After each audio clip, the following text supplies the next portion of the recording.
Hey guys, what's going on?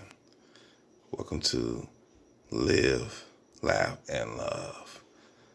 This is something that I just talk about off the top of discussion about things that went on throughout the day and what I've witnessed and what I've come to learn what laugh, live, and love is all about. So let's jump into something. Now, there's something that is going on, in the music world between artists and other artists, contemporary artists versus artists, But I feel like young artists today don't know the true meaning of being an artist or what it takes to create music. So here's my advice to young artists that's coming up in the game. My best advice is that if you're already in the game and you already know what it is that it takes to make a sound or make music, remember, you're going to have competition. Competition tells you that you're going to be somebody that, you're going to compete with other artists. You got to be aware of that. Here's another thing. Be a game changer. What that means is when you're changing from one scenario to another, you got to be the man. You got to be the man or the woman to change that setting for your music.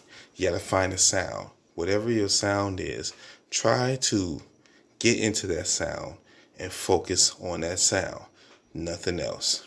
Another thing, when it comes to separating professionalism from personal, when you make things personal, the other artist wins. That's just already automatic. But when you become professional, you know that, oh, okay, it's not just about me competing with someone, because you have to think of yourself as being number one. That's just the obvious. Now, here's what young artists need to know.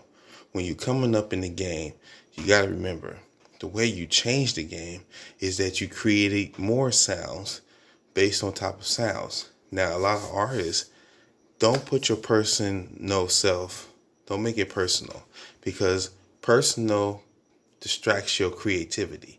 It blocks it out. You won't be creative if you keep getting distracted by what other artists is thinking about you and how you feeling. Use that emotion to put into your songs. So that way when the artist sees you, they be like, oh man, I know exactly how he's I always tell you guys I always have a long day. Oh, excuse me. I know exactly where to place that sound.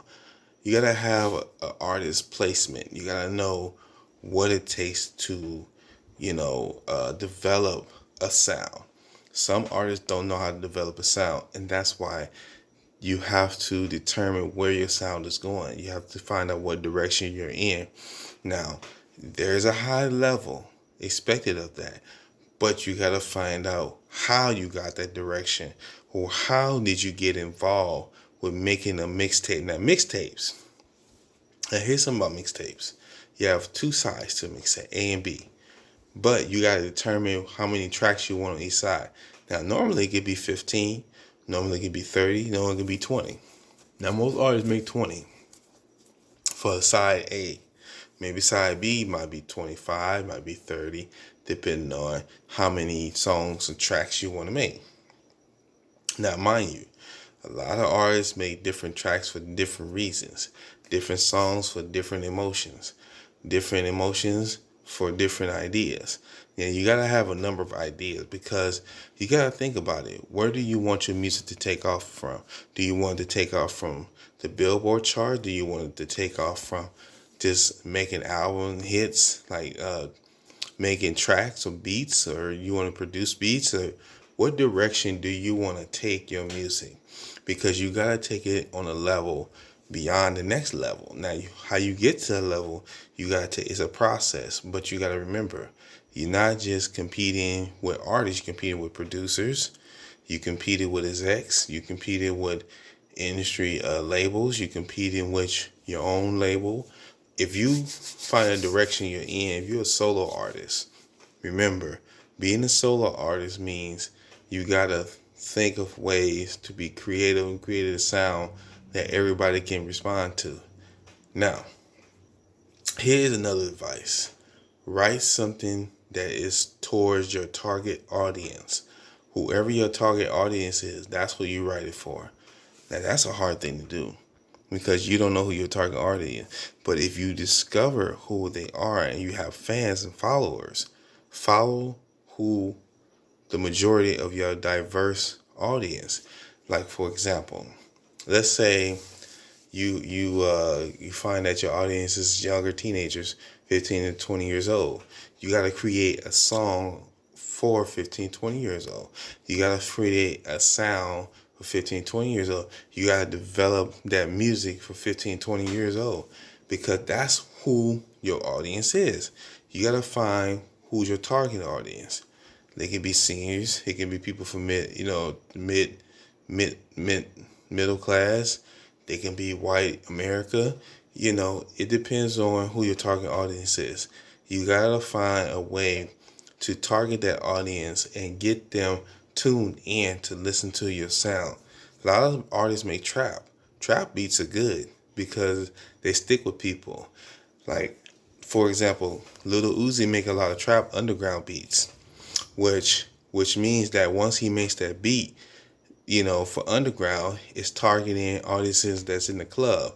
It's not mostly club scene, but he knows how to reach an audience with his lyrics. Lyrics are good because a lot of wordplay from these days from younger artists now. Wordplay is a lot of what young artists is using now.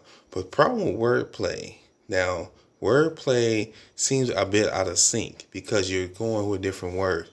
But as a reminder, you still have to find a sound with your wordplay. You gotta find the link with your wordplay. You gotta find out how to put those words together. Now, you can battle a young artist. Freestyle battles are something totally different. That's how you learn how to put your words together. Now, that took me a while to understand that, but you can master your wordplay by finding out different things to talk about, like a topic, or you can like say a topic, orange. You rap about orange. I like an orange in my mouth that's orange because it's juicy. Orange coming back because it's like Lucy. See, I rap about an orange that's juicy, and then it turned around. It sounded like Lucy. That's something I relate to. Wordplay can be about abundance, something you created. It can be about fruit. It can be about person. It can be about shirt. You just gotta have something that makes sense. Wordplay, it makes sense, but it's a lot of run-on sentences that go with wordplay. They say it's all over the place, but it's scattered because your words have to come together. They have to bond. They have to develop into a sentence. Now, a lot of artists are very wise when it comes to wordplay. Busta Rhymes is great at wordplay. I love Busta Rhymes when he, was singing with Janet Jackson. When he rhymes, it's just like you understand his sentences because they connect. Connecting a sentence with another one means that you don't use a lot of force behind it. Music has to flow. It has to have a simple direction. It has to flow, and it has to be right there on that point with that sound. Reason why I can talk about sound a lot because a lot of artists have the same sound. Some artists just don't though. But you gotta find a sound that you like and stick to it. So that way it can be in harmony. You can compose that sound through a simple